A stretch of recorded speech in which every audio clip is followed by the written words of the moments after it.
like it. I like that. That's an option. That's great.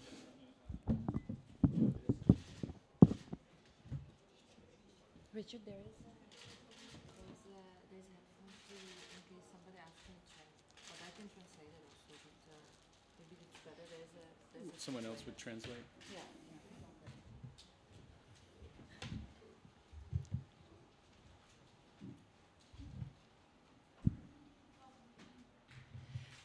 Okay. Can I talk? As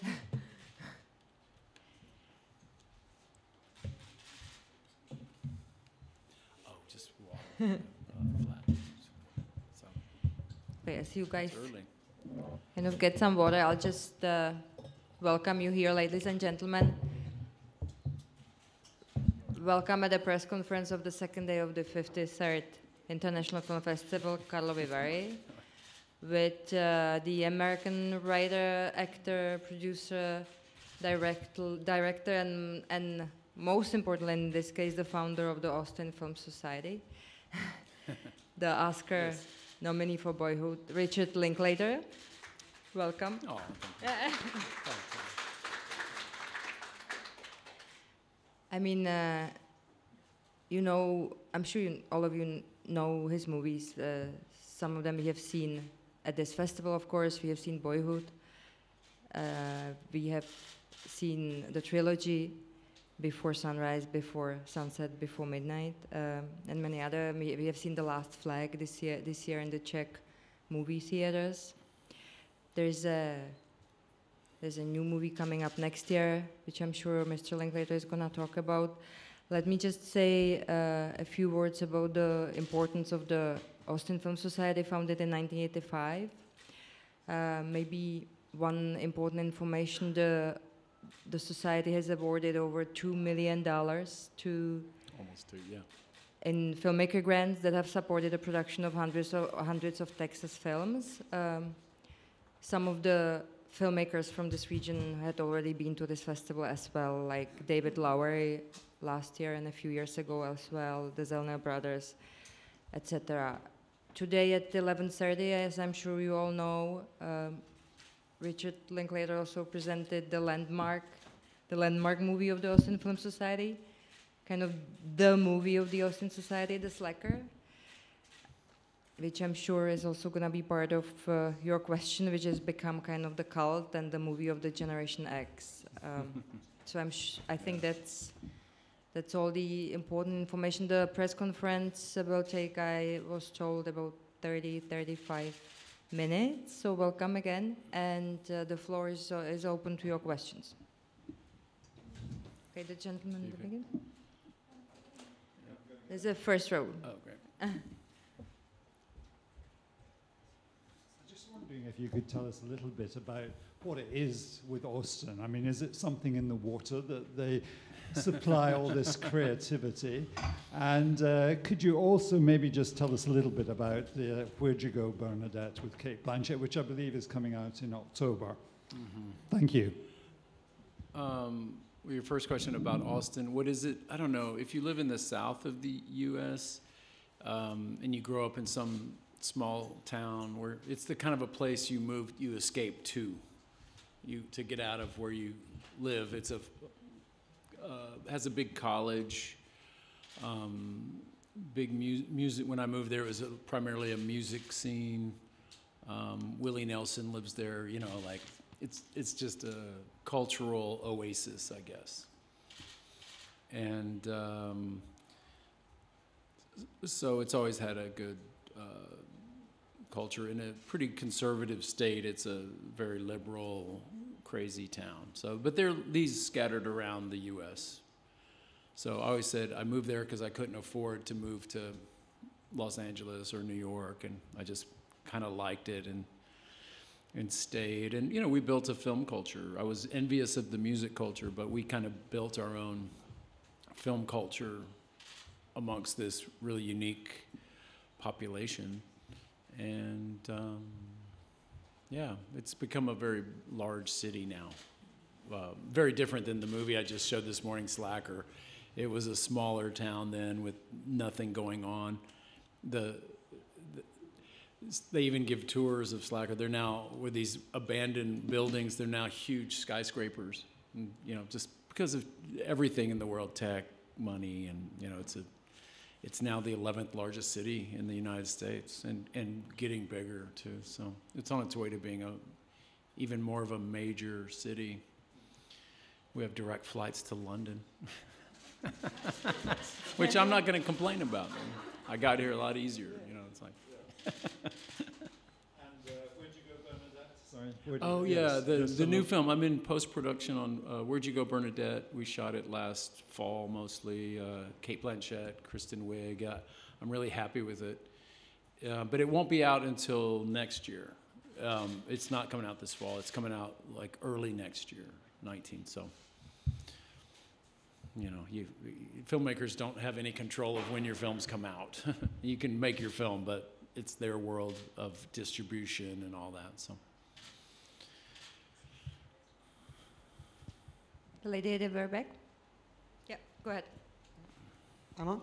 Dobrý deň, Hanna Beranová, Slovenský rozhlas. Ja som si teda včera pozrela druhýkrát vášho Slatera a bola som uveličená tým, ako niekto nakrúti film, ktorý je verbálne maximalistický. Pretože toľko slov, koľko je v tom vašom filme, je neskutočné. A tak ma zaujíma, že čo vás vlastne k tomu priviedlo, pretože to je gejzír, ktorý nestačí človek možno dokonca filozofických rečí.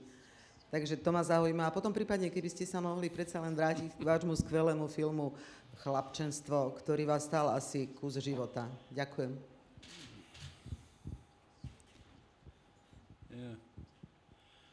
Yeah, you were talking about Slacker, how verbose it is, how many words. I had made a film before that there was very little dialogue, hardly any.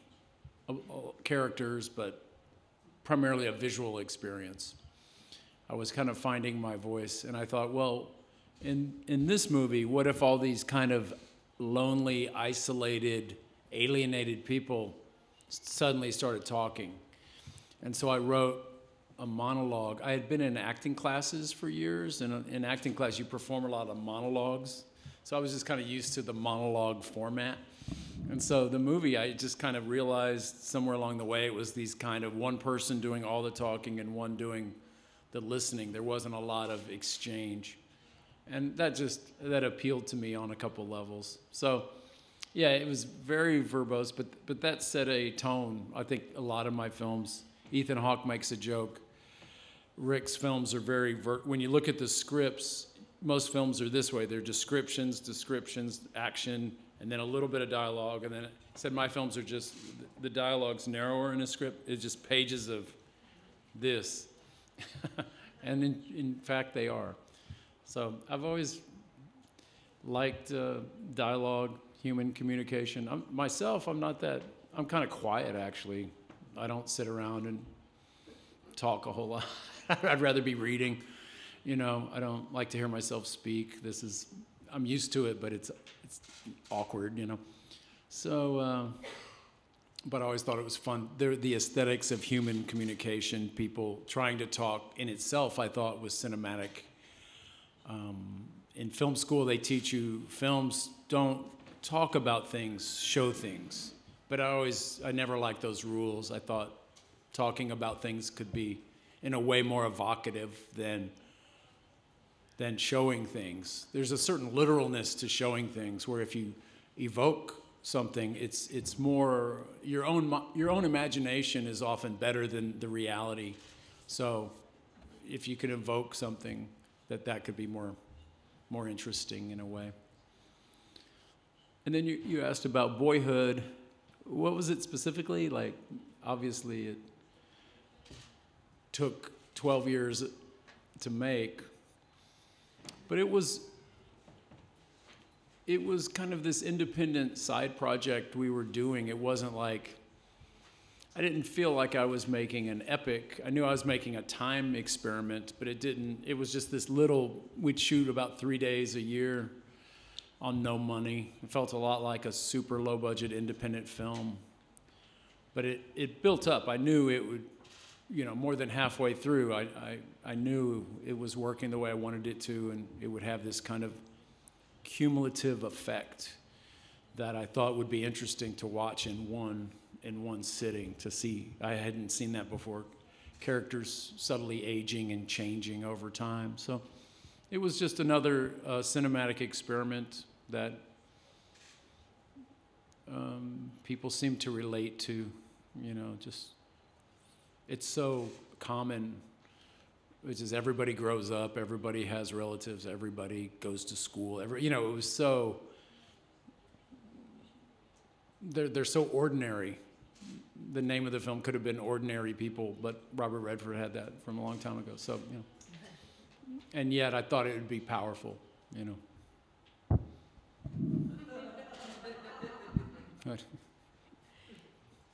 It is. Yep. I'm from Houston, so I'm very proud that there's a lot more film coming out of Texas. And I wanted to ask you, are there certain types of films that Austin Film Society look for, or certain types of filmmakers? And maybe kind of piggybacking off the back of that question, but your films are so diverse. Are there, like, what sort of inspires you? You know, like with your latest film, it's quite different, you know, from all the rest of your films. Sort of where your inspiration comes from. Well, congratulations. I wore an Astros jersey earlier to the Slacker screening.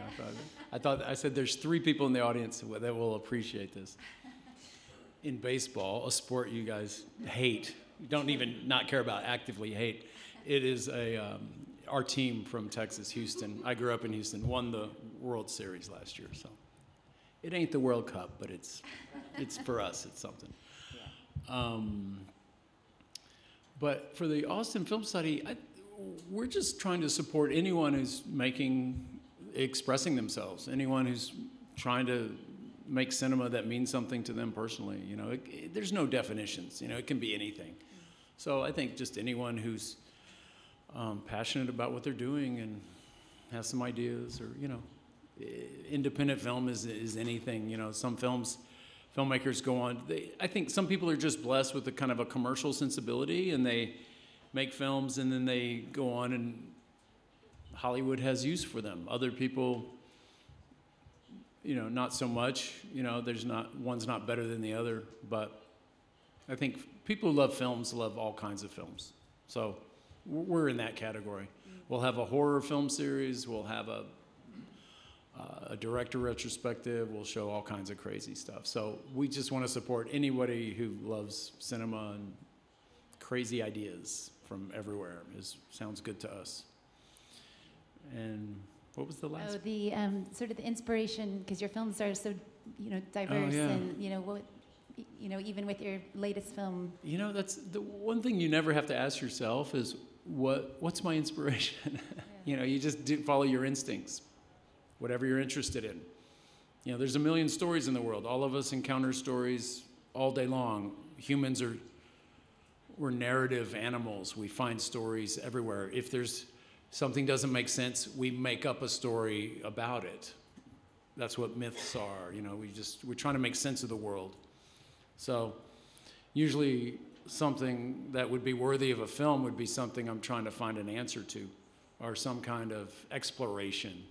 The new film, Where'd You Go, Bernadette, it's really a mother-daughter story. It's about a middle-aged couple who's drifted apart, about an artist who has quit practicing their art. These were all things I was very interested in.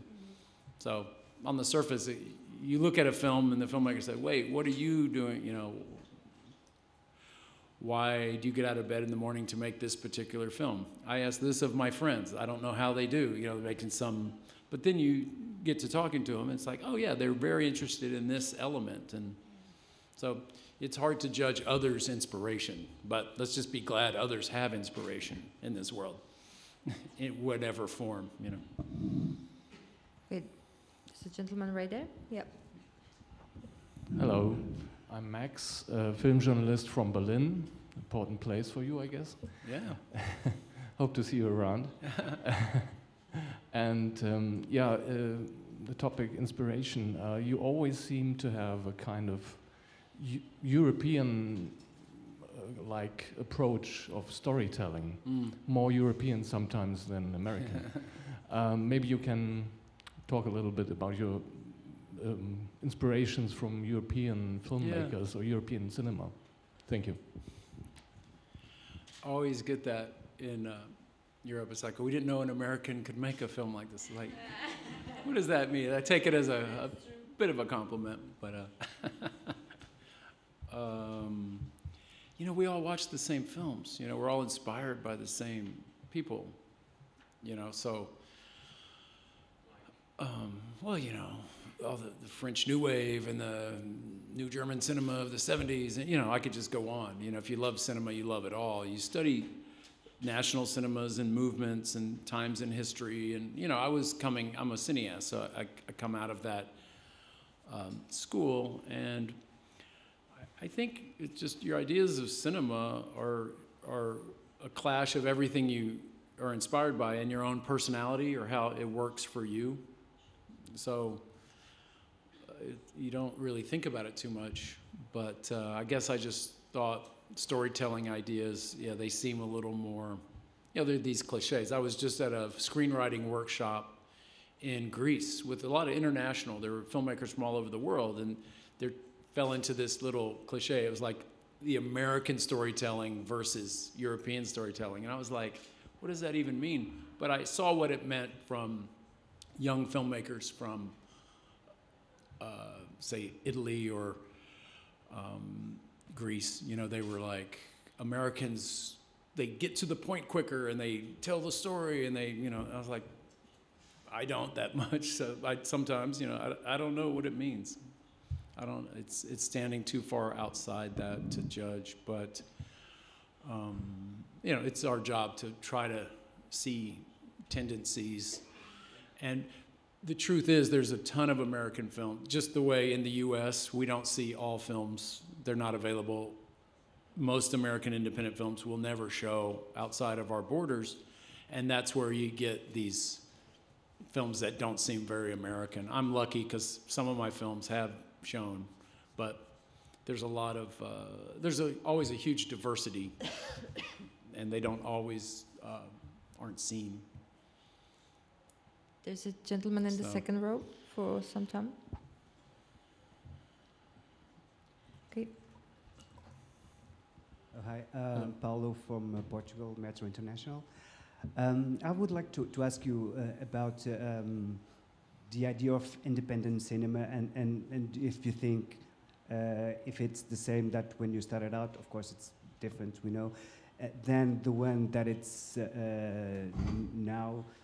We also have Sundance is also changed a bit. So what do you think it's still relevant for you in Austin Film Society to discover it's still the same independent core?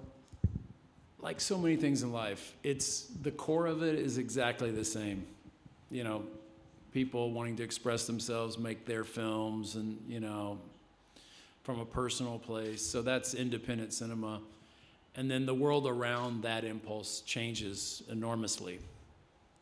With the institutions that support such things, like film festivals or media outlets, you know, it's amazing. The cinema landscape today, from when I first got interested in cinema, is like science fiction. You know, it's so different in the 35 years that I've thought I wanted to be a filmmaker.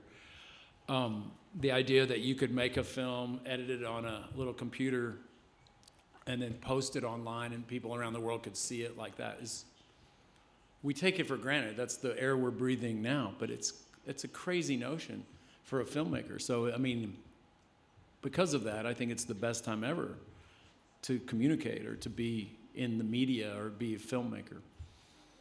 The other side of that, it's more difficult because there's so many films. When I first submitted in early 90s at Sundance, for instance, there were like 200 feature film submissions.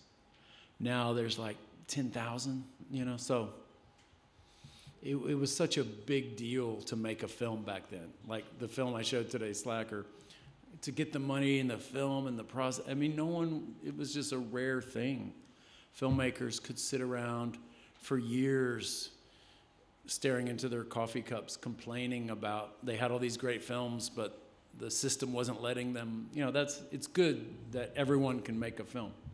I'm not saying everyone should make a film, but everyone can make a film. So it's caught up to the other art forms that, you can't tell a painter, oh, you can't paint. You can't tell a writer, you can't write. But you can kind of tell a filmmaker, oh, and tell me we're not going to give you money. And it's still like that on bigger budgets. But on a lower budget, no one can kind of keep you from expressing yourself via this medium. So I think that's incredible. The originators of cinema in the late 19th century and early 20th, they would not have thought this incredible would be in the hands of everybody. I mean, it was a long time ago, but there was a gentleman. The less rarefied, the better. Yeah. Sorry. So no, I was just. Have you been courted much by Hollywood over the years? Maybe I'm thinking particularly after Boyhood. And if you have there ever been, can you think of any films where you've thought to yourself, why on earth did they offer me that? Yes, it's been a dance my whole life, cinematic life, since Slacker actually, or my next film after Slacker was a studio film. Dazed and Confused was funded by Universal. Low budget, but at that time they were giving filmmakers, that has changed. They're not giving people $6 million to make. Back then, studios would have a slate. They would have their big films, medium films, and they'd, some comedies or some film they would take a chance on. Those middle things, they only do pretty large films now. They've kind of figured out the business model.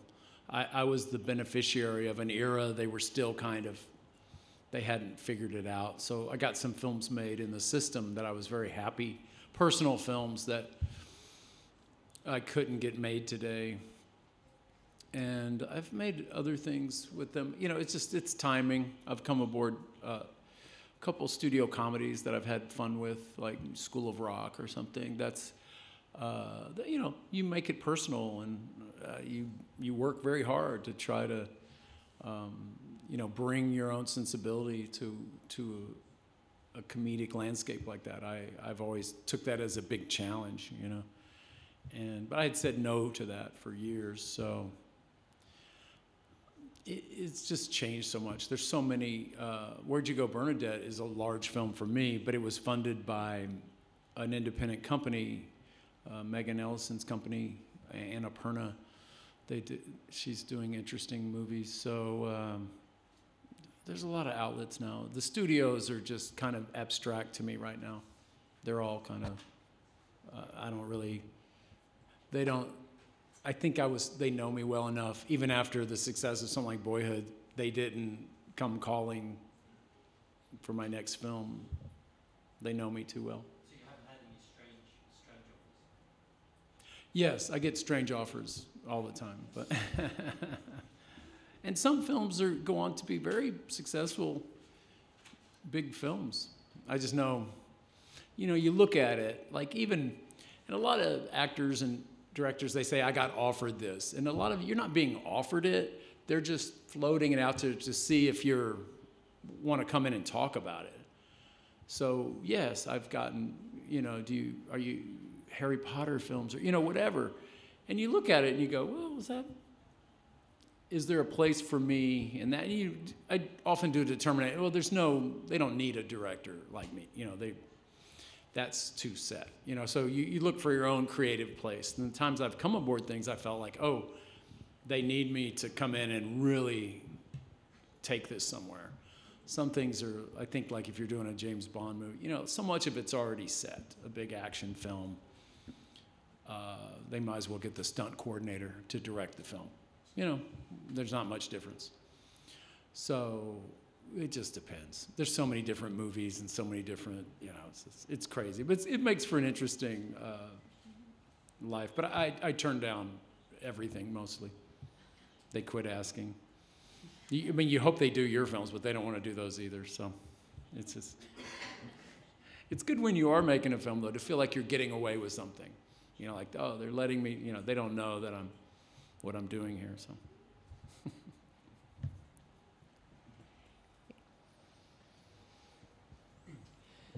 Aleš Hudský, Marketing and Media Prague. I love your films because they are so warm, dry, and weird. And also, you use these attributes in the commercials which you shoot, especially in that political one which you have done in Texas against the Texas lawmakers. Oh, yeah. How did it happen? Why did you do it? It's not I'm so surprised often. you heard about that? Yes. I've never done commercials for money, but I do political ads for like a law they're trying to pass or something. We'll get together and they're called public service announcements, saying, this law is very discriminatory. And I live in I love Texas, but it's a very conservative state. And the state government has been taken over by the Tea Party. There's this kind of radical right. So they thought it'd be a good idea to pass a bathroom bill that made it against the law for transgender people to use the bathroom of their choice. Thank you. Yeah, it's insane, but it was, it's an incredibly discriminatory law and just harmful as if, to the world. So we just got together and made a 1-minute ad saying, you make it fun. That was weird. We had a statement, IP with LGBT, in stalls and bathrooms. I don't know, it was dumb.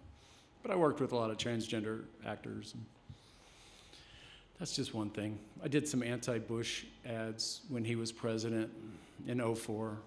It got me audited, where they come and check out your taxes and try to get you in trouble. So. And who finances such ads? Where do you get money for it? There are these organizations that care about stuff like that, and they're just looking for people who also, you know people, and hey, I'll work on that. I'll give a day or two to that. Yeah, sure. I live in my head, like, I feel like I'm making a documentary in my head, and I think Michael Moore just did it, like it's coming out, but just responding to the politics of the day. I'm always thinking like, okay, what can I make to try to explain something? It's kind of therapy maybe, as a reaction to things you hear and things that are going on. But only every now and then do you actually get a chance to do that. So.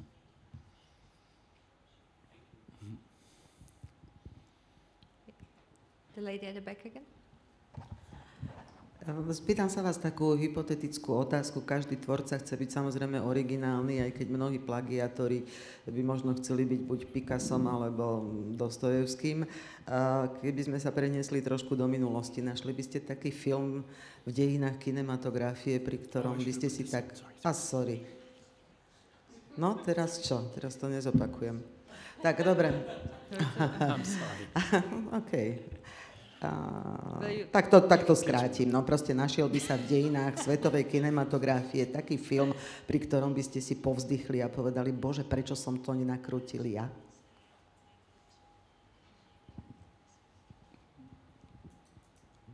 Oh gosh, it's one of those theoretical questions that